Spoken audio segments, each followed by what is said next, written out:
жастар қауымдастығының атынан мені 2 мәрте қалалық мәслихатқа депутат болуға ұсынды және мен сайлауға қатысқам. Жастарды саясатқа кіргізбеді. 20 жаста болсақ та біз жаспыз деп ойламайтынмын. Көбінесе ол мужской клуб болып кетті ғой біздің парламентте. Былай қарап отырсақ, саясатта әйел адамдар да аз. Соны президент те көріп отыр. Ақ жол партиясының атынан тізіммен бағым жанып, мен Семей қаласының депутаты болдым 20 жылдан кейін. Ұлтына, жұртына қызмет ету дейді, мінезден басталады дейді. Адамдар мен ойымша оянған, нақты нық сұрақтар қояды. Билікте отырған адамдардың шын айтқанда мейірімділігі жетіспейді. Осы айтасыз, демек сіз жабулы қазанды ашайын деп тұрсыз. Ол бер жағы. Вот этого не было у нас выборов по одномандатным округам уже с 2004 года. Все проходило по партийным спискам, и люди не понимали, за кого они голосуют. Почему мы должны за вас голосовать? Я уверена, что я принесу много пользы. Сіз секілді әйел адамдар билікте отыруға тиісті деп ойлаймын.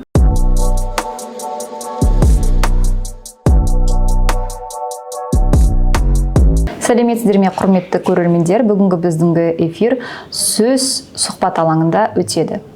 Бүгінгі біздің қонағымыз Қазақстан Республикасының парламент мәжілісінің және маслихаттарының сайлауына қатысты болады. Нөмір 8-ші аймақтық округының парламент мәжілісінің депутаттығына үміткер Гүлжанат Рахатқызы бүгінгі қонақта.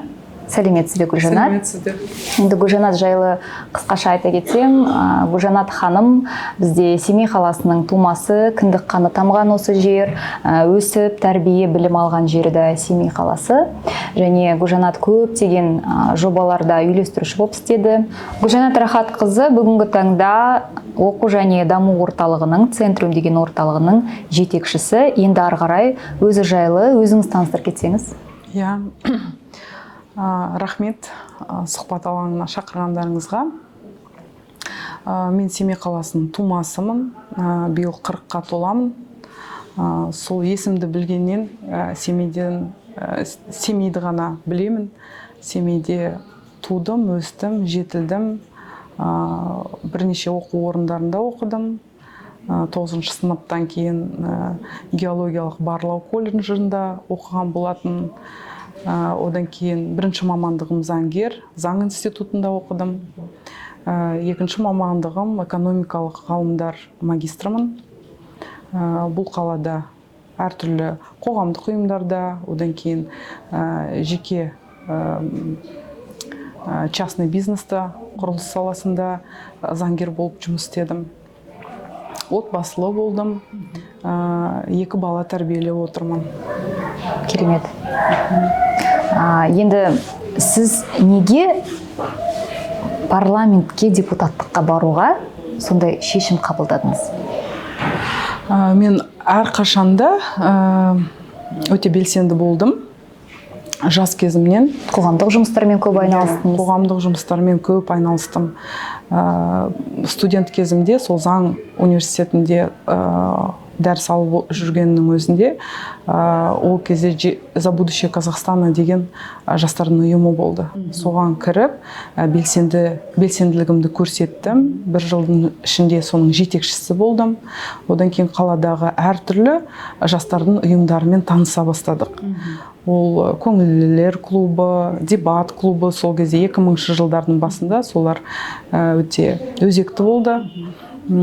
Одан кейін заң, жаңағы жас заңгерлер қоғамдастығы болды, салауат ұйымы болды, салауатты өмір салтын жаңағы туралы дәріптейтін ұйымдар болды. Бірақ барлықтерімізде бір проблема болды сол кездегі ұйымдарда. Ешқандай қаржылай көмек болған жоқ мемлекет тарапынан. Біз сонда басымызды қосып, қалалық жастар қауымдастығын құрған болатынбыз. Оның инициаторы өзім болғаннан кейін барлық қоғамдық жаңағы бірлестіктердің басшылары мені сол қоғамдастықтың жаңағы жетекшісі ретінде сайлады. Сайлағаннан кейін 2003 жылдан 2006 жылға дейін сол қоғамдастықты өзім жетекшілік етіп, біз бірінші рет Семей қаласында мемлекеттік жастар саясаты бағдарламасының тұжырымдамасын жасадық бірлесіп. Және сол тұжырымдамаға миллион теңге қаржы бөлгіздік. Сол кезде, ол кезде біз 20 жастамыз. Сол кездің өзінде, енді ол көп ақша болып көрінбейді қазір, миллион теңге, бірақ сол кездің өзінде ондай қаражат тек қана облыстық орталықтарда бөлінетін. Ал кішігірім қалаларда ондай бағдарлама болмайтын. Өйткені жастар саясаты заңы 2004 жылы ғана қабылданған. Біз ілгері болдық. Біздің жастарымыз өте белсенді, энтузиасттар болған, сондай әріптестерім. Енді қазір көріп отырсаңыздар, бәріне дұғай сәлем сол кездегі. Сол кездің өзінде бізде идея болған жастардың маслихатын құру. Ол ары қарай келесі жылдары іс жүзіне асқан проект болыпты. И сол жаңағы жастар қауымдастығының атынан мені 2 мәрте қалалық маслихатқа депутат болуға ұсынды, және мен сайлауға қатысқам сол кездің өзінде. Бұл қай жылдары? 2003-2004 жылдары. Осыдан 20 жыл бұрын, былай қарап отырсақ. Бірақ жүйе өте қатал болды, жастарды саясатқа кіргізбеді. Ол кезде 20 жаста болсақ та, біз жаспыз деп ойламайтынмын. Енді қазір 20 жастағы қыз жігіттерге қарасам расында жас болыппыз. Және айта кететінім, сайлауда қатысып, көптеген халықтың сенімін алып, көптеген дауыста жинаған болатынбыз. Бірақ жастарды өткізбеді, және қыз балалар шектеу қойылды ма, әйтеуір бізді жаңағы саясатқа кіре алмадық қой. Ол енді сондай бір арман болып кеткен болатын. Но соңғы жылдары міне Қасым-Жомарт Кемелұлы президент болып сайланғаннан кейін, тағайындалғаннан кейін бізде саяси реформа елімізде ақырын болсын жүре бастады. Оның бір айғағы 2021 жылы, осыдан 2 жыл бұрын партиялық тізіммен сайлау өтті Қазақстанда. Сол кезде президент енді мүмкін көріп отыр, әйел адамдар кіре алмайтын көп, және де мүмкіндігі шектеулі жандар кіре алмайды саясатқа. Көбінесе ол мужской клуб болып кетті ғой біздің парламентте. Былай қарап отырсақ, саясатта әйел адамдар да аз. Жалпы менің кәсіби саясаткерлер, жалпы менде де бала шағымнан бастап, енді нелерді, жаңалықтарды қарап отырамыз ғой, ата-аналарымызбен, апа-аталарымызбен. Сонда мәжілісте, сенатта көбінесе еркек адамдар, әйел адамды көрмейтінбіз. Сонда біздің тұжырымымызда, біздің ойымызда бұл шектеліп қалған бір не болып қалды да, билікте тек қана еркек адамдар отырады, стереотип қалыптасып қойды. Ал Европалық мемлекеттерді қарасаңыз, көбінесе әйел адамдар. Одан кейін айтайын дегенім, айтатын ойым, жаңағы соны президентте көріп отыр, ер адамдар өткізбейтін. Сол үшін 21 жылы квота болды. Заң бойынша жаңағы парламенттің 30% әйел адамдардан, 29 жасқа толмаған жас қыз жігіттерден, және мүмкіндігі шектеулі жандардан құрылуы міндет деген заң қабылданып, соның арқасында Ақ жол партиясының атынан тізіммен бағым жанып, мен Семей қаласының депутаты болдым 20 жылдан кейін. Керемет. Сол арманыма жеттім деуге болады. Депутаттықта одан кейін қанша отырдыңыз, қалалық депутат болып? Біз 21 жылы қаңтар айынан депутаттық мандатымызды қолымызға алдық. Содан 1 жыл 3 ай мен депутат болып, ары қарай мандатымды өзімнің әріптесім партиядағы сол кісіге тапсырдым. 1 жыл 3 айлық тәжірибем бар. Енді Әлихан Бөкейхановтың жақсы бір сөзі бар ғой, ұлтына, жұртына қызмет ету дейді, мінезден басталады дейді. Гүлжанат ханымды біле тұра, бірнеше жылдар білем, Гүлжанат ханымды жақсы араласамыз, етене араласамыз. Қала ішіндегі ең үлкен оқу орталығының, даму орталығының жетекшісі Гүлжанат. Біздің балаларымыз да осы клубтан барып білім алады, бос уақытын өткізеді. Сізді біле тұра, мінезіңізді біле тұра, әйел жаны болғанымен, нәзік жаныңыз болғанымен, бір еркектік рухыңыз бар, сөзіңізде тұратындығыңыз бар, нық және нақ сөйлейтін бір жақсы қасиетіңіз бар. Сондықтан сіз секілді әйел адамдар біздің билікте отыруға тиісті деп ойлаймын. Бұл жалпы менің өзімнің ойым. Және бұл оймен көпшілік қауым келіседі деп ойлаймын. Гүлжанат ханым, сіз міне қазір көптеген аймақтарды аралап жүрсіз, өзіңіздің сайлауалды жоспарларыңызды айтып жатырсыз. Алдағы сонда сайлаушылардың қандай тілектері мен ұсыныстарын естідіңіз?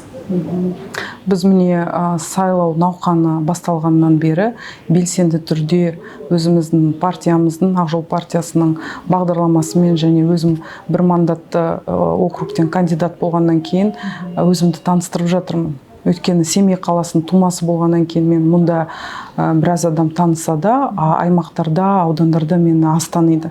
Сол үшін бірінші күннен бастап біз аудандарға шықтық.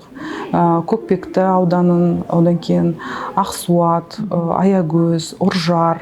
Мысалы, Аягөз бен Ұржарда мен бірінші рет болдым. Ешқашан бармаған жерім болатын. Одан кейін Үшбиек, ары қарай Жаңғызтөбе, Жарманы айналып келген болатын. Сондай бір тур болды бізде. Сонда кісілермен тілдестік. Мына жерде айта кететін жағдай, халқымыз қатты өзгеріпті. Қаңтар оқиғасынан кейін немесе басқа енді әртүрлі оқиғалар болып жатыр ғой әлемде. Соған байланысты ма адамдар, менің ойымша, оянған, нақты нық сұрақтар қояды қазір. Көптеген жаңағы мен айтып кеткенде Аягөз, Ұржар ауданында бірінші рет болдым. Шыны керек, осы жасыма дейін Алакөлге бармаппын мен. Еститінмін, жол жоқ деп. Но жолдың жаңағы қандай жағдайда екенін нақты көргенде жағамды ұстадым. Қаншама ақша бөлінген екен, бірақ сол беті жол сол күйі қалып отыр. 20 жыл бұрын қандай болды жол? Әзірше сондай. Сондай. Менің қатты таңғалатыным, қанша аудандар бар онда, қанша аудандардың халқы тұрады. Сол жолмен Қытаймен де шекарамыз бар, Бақтыда. Сол жолмен Алматыға да барады екенбіз. Бұл республикалық маңызы бар жол, соншама жаңағы жағдайда тұрғанына қатты таңғалдым мен. Менде негізі бағдарламам бойынша парламент депутаты болатын болсам, бір өзекті 3-4 позициям болатын, сол мәселелерді көтерем деген. Енді сол жолды көріп, бірінші позицияға шығып отыр. Ең бастысы, экономиканың негізі даму үшін де жолдар дұрыс болу керек қой. Сол мәселені көтеру. Жол мәселелері. Жаңа өзіңіз айтып кеттіңіз ғой, кешіріңіз, сөзіңізді бөлдім. Міне осы бертін соңғы жылдары халықтың көз ашылды, ойлары өзгерді дейсіз. Сонда мен сұрағыма енді нақты бір жауап алғым келіп тұрды.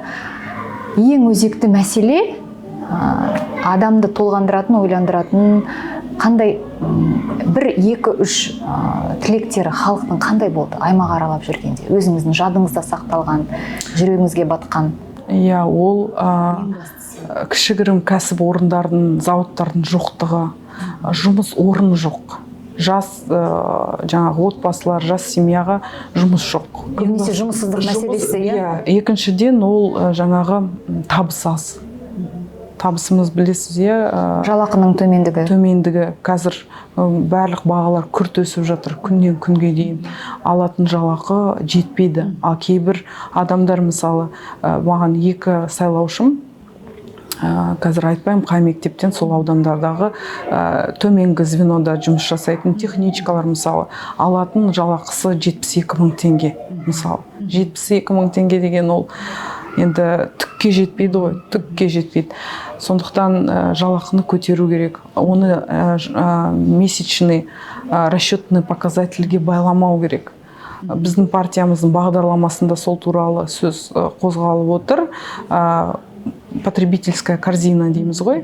Айына қаншама қаражат азық-түлікке кетеді, дәрі-дәрмекке кетеді, тағы бір базовый қажетті дүниелерге кетеді. Соны алып санағанда кем дегенде 150 мың теңге екен. Бір адамның басына.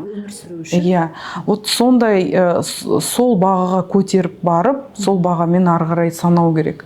Жалақыны да, жаңағы зейнетақыны. Енді бұл сұрақ негізінде менің білуімше бала кезінен бастап, анау 90-шы жылдардан басты мен негізінде мектеп қабырғасында оқып жүргенде научно-практическая конференция деген болған, сонда бір жобаны қорғағам. 7-ші ме 8-ші сынып оқып жүргем. Сол кезде ең басты сұрақ менде болған жұмыссыздық, көп балалы аналардың әл-ауқаты қалай тұрады олар, және жалақының аздығы. Сол кезде бұл 90 жылдардың аяғы мен 2000 жылдардың бастары, сол кезде бұл өзекті мәселе болған, және әлі де сол өзекті мәселе актуальный болып, ашық күйінде қалып отыр деуге болады. Керемет. Енді Гүлжанат ханым, сіз ертең өтіп кетсеңіз, парламенттің мәжілісінде депутат болып отырсаңыз, бұған әрине кәміл сенеміз, секілді адам өту керек. Ондай жерде сіз отыру керексіз, себебі сіз елдің, жердің, халықтың намысын қорғайтын адамсыз. Егер өтіп кетсеңіз, парламентте отырсаңыз, ертең Абай облысына қандай көмек көрсететін бір себепкер бола аласыз ба?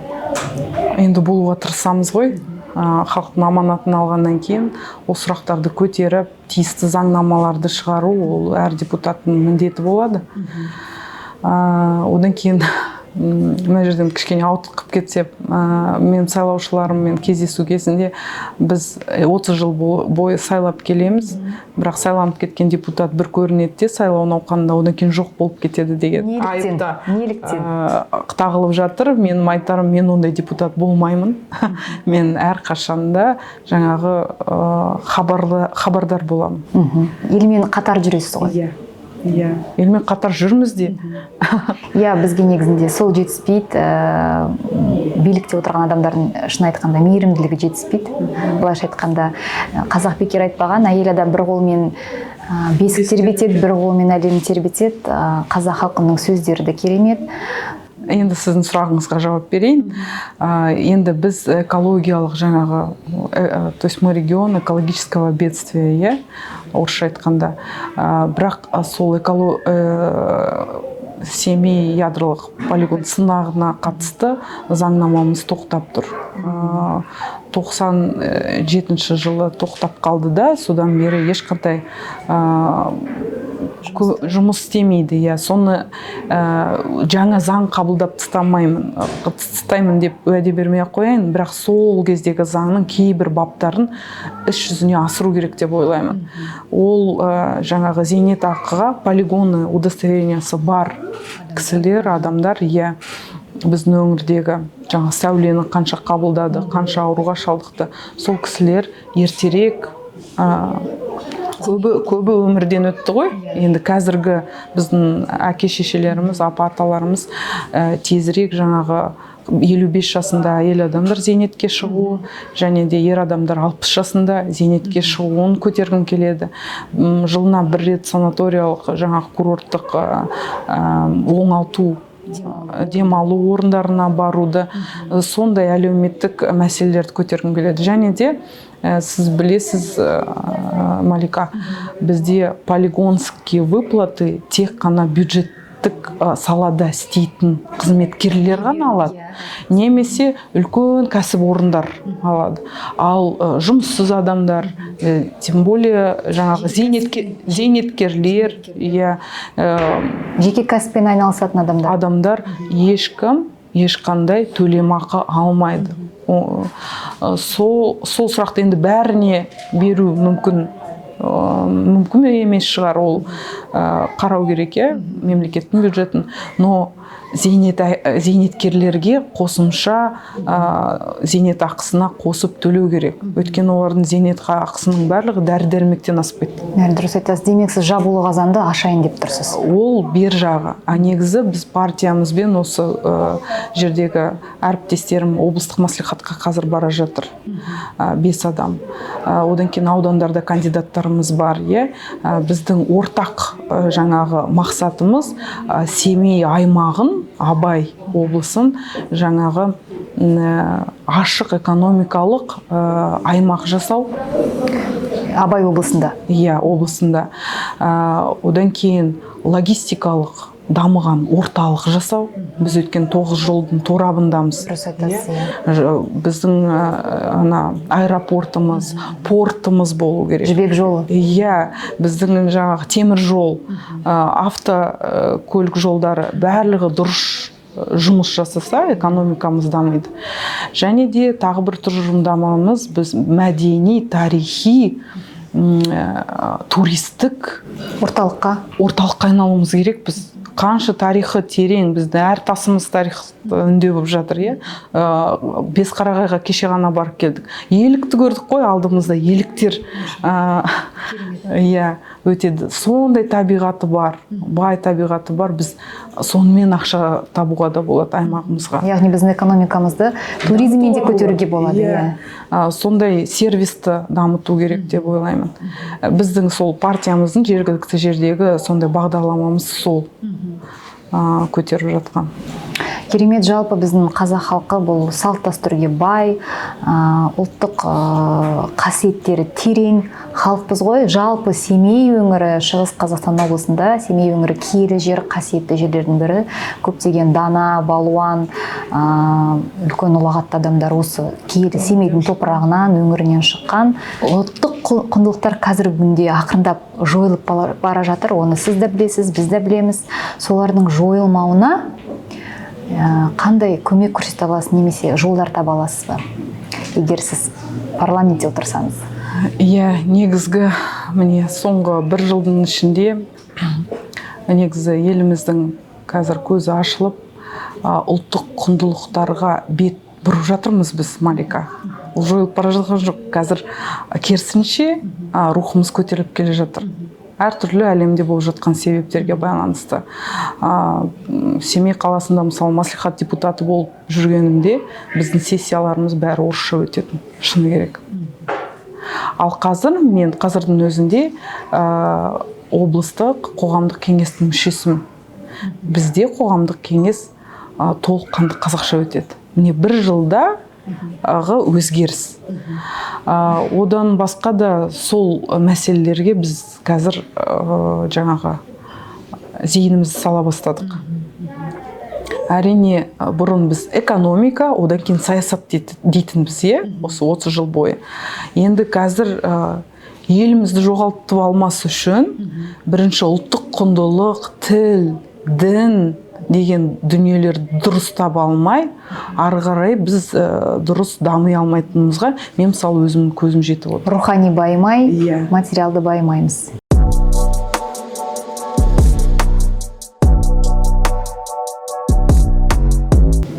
Ал енді біздің құрметті көрермендеріміздің рұқсаты болса, біз ресми тілге, орыс тіліне ауысайық. В нашем сегодняшнем подкасте сөз наш гость, кандидат в депутаты парламента Гульжанат Рахатовна. В данный момент она является руководителем образовательного клуба «Центриум». И сейчас себя Гульжанат представит. Да, я сейчас баллотируюсь, так как сейчас предвыборное время. 19 марта в нашей стране будут проходить выборы в маджлис парламента, в местные маслихаты. И я себя выдвинула по одномандатному округу номер 8. Это находится в границах нашей новой области Абай. То есть голосуют за меня это и как избиратели города Семей, так и избиратели всех наших 8 районов. Ну, если говорить о себе, я родилась и выросла в городе Семей, это мой родной город. В этом году мне исполняется 40 лет. И практически все это сознательное время я вот работаю на благо нашего города.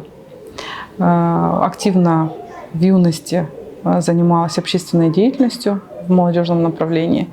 Потом у меня был частный бизнес в сфере СМИ. Я руководила проектом выпусков глянцевых журналов городских информационных, которые так и называются «Я люблю семей». По первому образованию я юрист, также являюсь магистром экономических наук. У меня 2 сыновей, старшему 13 лет, младшему 4 года, ходит в садик. Ну, если коротко, вот это моя биография. Да, знаю Гульжанат очень давно. Это человек слова, который просто, знаете, души не чает в своем родном городе, патриот своей страны, патриот своего народа. И я уверена, что ваша кандидатура, она просто обязана быть в парламенте. Да, вы просто должны быть нашим депутатом в парламенте. И я уверена, что вы будете представлять интересы народа. И сейчас очень много вопросов, и многим людям, как нам, простым народам, немножко непонятно в том плане система, потому что нынешние выборы отличаются от предыдущих очень сильно, и среди народа есть такая вот непонятка. И мне хотелось бы, чтобы вы сейчас развеяли все сомнения и ответили на те вопросы, которые волнуют наших людей, потому что они не знают, за кого голосовать, где голосовать и за какой округ голосовать. Если вы сейчас внесли бы пояснение.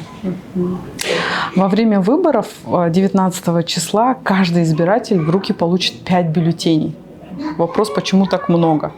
Потому что в один день мы будем избирать своих представителей от народа, кандидатов в депутаты, сразу на 3 уровня. На республиканский, на областной и на городской.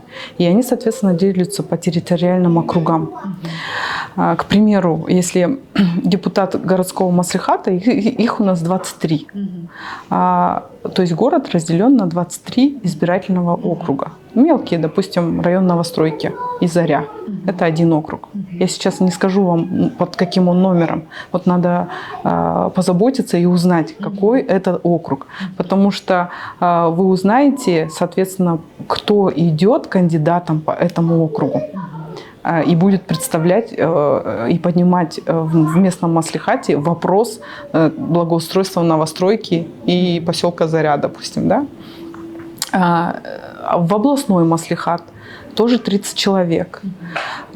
И получается, наша область вся разделена на 30 территорий. И вот, но отличие в том, что в городской маслихат идут не по партийным спискам, а конкретный персональный человек. То есть вы будете голосовать индивидуально за определенную фамилию, с которой завтра можно будет спросить. Вот этого не было у нас выборов по одномандатным округам уже с 2004 года. Все проходило по партийным спискам, и люди не понимали, за кого они голосуют. Голосовали уже на протяжении многих лет за партию, а партия уже сама решала, кому дать мандат, какому члену. Да? То есть сейчас более демократичные выборы? Да, да. У нас такие были в начале, после обретения независимости, у нас были такие выборы. Но потом внесли изменения в Конституцию, и много лет у нас был какой-то список определенный людей, которые вот постоянно находились в парламенте вот уже 15-20 лет. То есть подряд. Сейчас мы уже знаем, за кого мы голосуем. Да. Вот это вот большое отличие, поэтому люди, поверив и увидев, что у них есть законное конституционное право избирать и быть избранным, многие активные люди, предприниматели нашего года стали самовыдвиженцами. Это просто классно на самом деле. Да, очень много депутатов, кандидатов. Многие, да, знакомые. У нас город небольшой, и мы знаем. И точно так же будет избираться на республиканский уровень в этот же день, то есть именно в парламент. Вот я выдвинулась именно в парламент. И мой округ – это вся область. Это один округ номер 8. То есть наша республика Казахстан поделена на 30 территориальных округов. Вот номер 8 – это вот как раз-таки округ в границах нашей области. То есть за меня голосуют, будут голосовать как избиратели города Семей, так и все районы. Да. А еще Гульжанат является единственной женщиной среди мужчин, которые баллотируются, являются кандидатами в парламент. И это, я считаю, большой отвагой взять себя в руки, собраться и, можно сказать, бороться за свое место, потому что это очень классно, что сейчас в правительстве могут сидеть женщины, потому что я до этого говорила на казахском, что у нас так сформировано, что в правительстве сидят только мужчины. На самом деле женщины тоже могут все, потому что, мне кажется, женщина – это прежде всего мать, которая работает и решает от сердца. И в нашем новом Казахстане, это сугубо мое личное мнение, не хватает именно духовности, душевности и вот этого вот, знаете, человечности. Проще говоря, да, человечности. И мне кажется, с приходом женщин в правительство у нас как-то все станет все мягче и более человечнее. И поэтому вся надежда на вас. Мы очень хотим, чтобы... Но я скажу здесь, Малика, что у нас в правительстве как раз-таки появились женщины. Это и министерство, соответствующие министерства, министр культуры, министр социальной защиты, министр здравоохранения. У нас все-таки женщины, да? Но в парламенте женщин мало. И то сейчас на последних выборах в 2021 году количество увеличилось благодаря квоте, которую внесли в рамках последних реформ, политических реформ в нашей стране. Это 30% квота для женщин, для молодежи до 29 лет и для людей с ограниченными возможностями. Благодаря этой квоте наш парламент преображен. И такой банальный вопрос: почему вы решили идти в парламент? Почему не в городской маслихат? Почему не в областной? Почему парламент? Да, потому что я уже в 2021 году избиралась по линии партии Акжол и стала депутатом городского маслихата. С первых дней была активной. Работала я ровно год и 3 месяца. И поднимала очень много вопросов, и многие вопросы были решены. Мои читатели и избиратели могут это увидеть в моем инстаграме, потому что я активно вела в тот момент инстаграм и показывала, какие были у меня депутатские запросы, какие мне приходили ответы, какие проблемы я поднимала. Кому интересно, они могут просто пролистать инстаграм. После окончания нашего эфира, после просмотра обязательно подпишитесь на Гульжанат Рахаткызы, я ее обязательно отмечу. Да. И я хочу сказать, было, видать, я масштабно думаю, мне всегда было мало, и хотелось какие-то хорошие проекты или комплексные программы разработать для своего региона. Но получается так по нашим законам, что на местном уровне это не делается. Все решается в правительстве, все решается на уровне Астаны. Я еще тогда, когда уходила и сдала мандат, я для себя решила, что в следующих выборах, если буду я участвовать, то только в Сенат, либо в Мажилис. Потому что потенциал, я и так сейчас являюсь членом областного общественного совета, и этого мне достаточно, чтобы поднимать местные проблемы. Но хотелось бы для нашего края, для нашего региона сделать больше, но на другом уровне. Поэтому я участвую на внеочередных выборах. И еще такой вопрос. Почему мы должны за вас голосовать? Может, это прозвучит пафосно, потому что я здесь родилась, потому что я патриот действительно своего города и своего региона. Я уверена, что я принесу много пользы. А я более чем уверена, что вы принесете нам много пользы, потому что Гульжанат человек очень ответственный, открытый. И что мне нравится, будучи руководителем клуба «Центриум» образовательного, Гульжанат всегда находится в людях. Не на людях, не где-то там, да, я, насколько хорошо знаю Гульжанат всегда в людях, и мне нравится, что вы всегда открыты к людям, к любым вопросам относитесь очень адекватно, решаете ее сиюминутно и всегда поддерживаете молодежь. И это очень похвально, да, и воспользовавшись этим эфиром, хочу поблагодарить, что вы всегда с интересом относитесь ко всем новшествам. Поэтому думаю, что ваша кандидатура, она должна просто быть в правительстве. Спасибо, Малика. Думаю, на этом мы наш эфир заканчиваем.